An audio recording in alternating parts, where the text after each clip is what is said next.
What's up, everyone? Welcome to another episode of 100 Yards Football Sports Talk Radio. I'm your host and producer this afternoon, Logan Landers, and joining me to talk about Dallin Holker, tight end, coming out of Colorado State, my brother from the Elite Sports and Entertainment Network, my guy, Mr. Jay McLaughlin. Jay, say what's up to the people and give your thoughts and opinions on the tight end we see up here on the screen. Yeah, absolutely, man. Thank you, Logan, and always good to be here. You know, as we talked about earlier, draft day is only 3 days away on the 25th, and I just want to again say thank you to Vincent for allowing me to even participate not only in this but in the draft itself. It's an honor and a privilege. Let's talk about Dallin Holker for a second. Dallin, it's a very unusual name. We talked about it. I've never heard it before, but apparently. I think they like Dallas so much that they said, you know what, we're going to call him Dallin. Because Might as well. He's dialed into Dallas, Logan. He is dialed into Dallas. That's why he's called Dallin. I got you. Yeah, I don't know why it's called very well could. I just made that up. But no, as far as a player himself, he's not – this is the thing. Okay, if you look at him, he was graded on a scale of 1 to 10. He came in at 5.9. 5.9 on a lot of grade scales generally means that you are a backup or a special teamer. I see him more as a special teamer. I think if he does make it on the offense as a tight end, it would be in special situations because this guy has no blocking abilities. He is very, very limited. He cannot do inline blocking to save his life. He can handle in space blocking, but he cannot handle inline blocking, and that's a problem. So I don't think you're going to use this guy on if you got a run play or if you got a pass protection play. You're not using this guy. You're going to use this guy if you're specifically going to go to him and play because that's really all he can do. He can get the ball. He can catch it. He had 4.77 or 4.78 at his combine, 1.66 I think on a 10-yard speed at the combine. But ultimately he's 6'4", 265. I believe is what is or 264. Right around there. Yeah, so he's an all right guy. He came out of BYU, exploded on the scene at Colorado State, but ultimately, Logan, I got to be honest with you. When I think about this guy, I think about a guy that's just, he's probably going to go. I would say 6th, maybe 7th round for a team that they do need a tight end at that level or at that late in the game. I think they pick him up as maybe a prospect.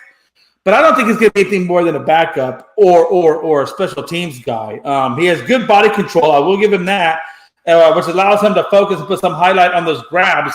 So he has good focus on the ball. He can make the grab. That's the thing about it. He can catch the damn ball. He's got decent size. So if you're going to use him, you're going to use him like that. You're not going to use him for anything blocking related, honestly, right. Logan. So for me, I give him a grade of like 5. I say they're like 5.9. Like I said, he doesn't have good speed. He does have a decent vertical jump, and he can catch the ball. But I think you're going to – if he does get drafted, I think it'll be later in the rounds, and it's going to be for special teams or possibly third down possessions or something of that nature. Yeah, I think this guy is definitely going to be more so, at least as we see from his college tape, a guy who you're going to put in there on third down or a guy you're going to put in there in red zone schemes. Because as you mentioned, his catching is definitely his greatest weapon. He's got gloves. He's got glue on his gloves, Jay. He doesn't – if there's a ball near him, it ain't going anywhere. He's going to grab it. He's got solid route running. I'm not saying he's like a Tyreek Hill, but he's got for a big man, he's pretty solid. Like I said, speed, yeah, kind of ho-hum, not blazing fast, but he's also not just going to be clogging up the lane. But that's where his strengths and his weaknesses, you highlighted it perfectly. Strength, catching. He can catch every ball. You're not going to see him drop a lot of passes. That's why this past year, 2023, he got over 700 yards in the air, 6 touchdowns on 64 catches. That's why, Jay, he was a Mackey Finalist Award recipient there as a finalist. That's why he was one of the better tight ends in the country. Coming from little Colorado State, right? It's a school that no one really ever talks about. That's how good this guy was. I think that and that's the thing, Jay, that's the thing. You can work on blocking. Blocking isn't something that's, God-given like speed or jumping ability. You can work on blocking.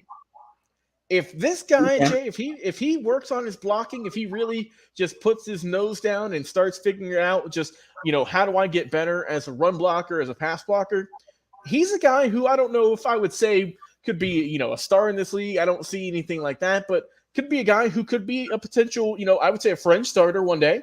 I could see him getting all of those capabilities together, all of his abilities, and just really finding a good niche. I think that this guy is – I think I would go late round, but I would maybe go round 5 or 6. I don't know about 7 per se, but I would definitely say a later round pick. But a guy who has a role on a team that would fit very nicely. That if you need a backup tight end, I would say you could grab him here. He's also, like you said, he's solid in terms of height and weight. He's got good solid vert, but we'll see how it happens. But the one thing too, Jay, let's not forget this. One thing that will potentially drop him to that 7th round, as you mentioned, he does have a history of injuries. He did have an ankle injury as well, so that could be a reason for him to fall. But there's a lot of guys banged up in this draft. We'll see what happens. But I think overall, man, Dallin Holker, solid player coming out of Colorado State. I'm excited to see where he goes and how he can progress. It's a guy, Jay, who, if he puts it all together, could carve out a nice career in the NFL. And if you guys want to see where all these players we've been talking about in the past few weeks, months, feels like a year at this point, are going to go, you can gladly do so this week. We're finally here, April 25th, live, 7:30 p.m. Eastern Standard Time is the kickoff for our live draft reaction show. Come on, hang out with us on Facebook and YouTube, where we're going to be streaming it. Say hi, drop by, and let us know your thoughts about what is going to happen in the first round of the NFL draft. Me and Jay are going to be there. It's going to be a fun time. Me and Jay are going to be poking fun at each other's teams. And all of us here, of course, David Kelly, William Giannis, Mr. Football Veteran. It's going to be a good time, though, man. I'm looking forward to it. Be sure to come in. Stay tuned.